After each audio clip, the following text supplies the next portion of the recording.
خداوند تمام اقوام کو خدا کی بادشاہت کی ابدی سلامتی میں باہم فراہم کرے گا۔ پہلی تلاوت اشعیاء نبی کا صحیفہ، دوسرا باب، 1 سے 5 آیت۔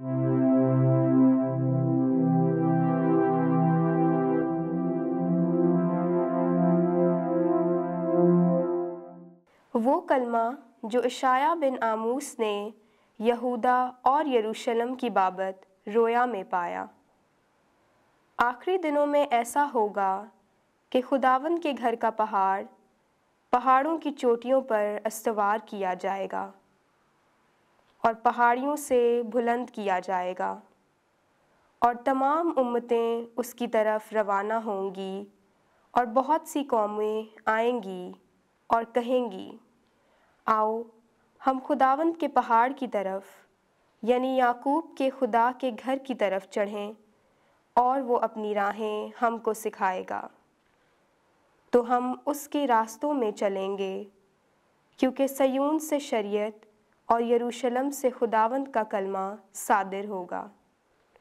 وہ بہت سی قوموں کے درمیان عدالت کرے گا اور بہت سی قوموں کا انفصال کرے گا، تو وہ اپنی تلواروں کو توڑ کر پھا لیں اور اپنے نیزوں کو درانتیاں بنائیں گے۔ پھر قوم پر قوم تلوار اونچی نہ اٹھائے گی، اور وہ پھر کبھی جنگ کی مشق نہ کریں گی۔ اے یعقوب کے گھرانے، آؤ ہم خداوند کے نور میں چلیں۔ پاک کلام کے پڑھے اور سنے جانے پر خدا کی برکت ہو، خدا کا شکر ہو۔ آج کا زبور اور جماعتی جواب۔ مجھے خوشی ہوئی جب انہوں نے مجھ سے کہا کہ آؤ ہم خدا کے گھر چلیں۔ مجھے خوشی ہوئی اس لیے کہ انہوں نے مجھ سے کہا کہ آؤ ہم خدا کے گھر چلیں۔ اے یروشلم، ہمارے پاؤں اس وقت تیرے پھاٹکوں میں ہیں۔ جماعتی جواب۔ مجھے خوشی ہوئی جب انہوں نے مجھ سے کہا کہ آؤ ہم خدا کے گھر چلیں۔ اے یروشلم، تو جو شہر کی مانند پختہ اتحاد سے تعمیر ہوا ہے، وہاں قبائل خداوند کے قبائل جاتے ہیں۔ جماعتی جواب۔ مجھے خوشی ہوئی جب انہوں نے مجھ سے کہا کہ آؤ ہم خدا کے گھر چلیں۔ میں اپنے بھائیوں اور رفیقوں کے خاطر کہوں گا کہ تجھ میں سلامتی ہو۔ میں خداوند ہمارے خدا کے گھر کی خاطر تیرے لیے بھلائی طلب کروں گا۔ جماعتی جواب۔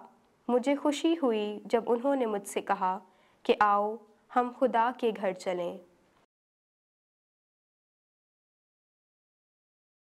ہماری نجات نزدیک ہے۔ دوسری تلاوت مقدس پولس رسول کا خط رومیوں کے نام، 13واں باب، 11 سے 14 آیت۔ اے بھائیوں، تم جانتے ہو کہ اب وہ گھڑی آ پہنچی ہے کہ تم نیند سے جاگو، کیونکہ جب ہم ایمان لائے اس وقت سے ہماری نجات اب زیادہ نزدیک ہے۔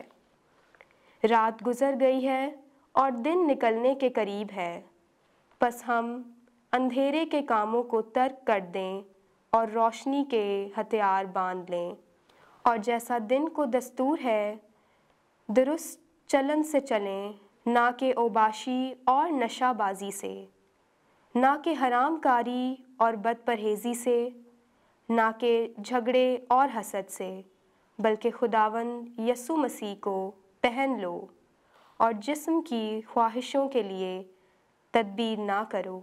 پاک کلام کے پڑھے اور سنے جانے پر خدا کی برکت ہو، خدا کا شکر ہو۔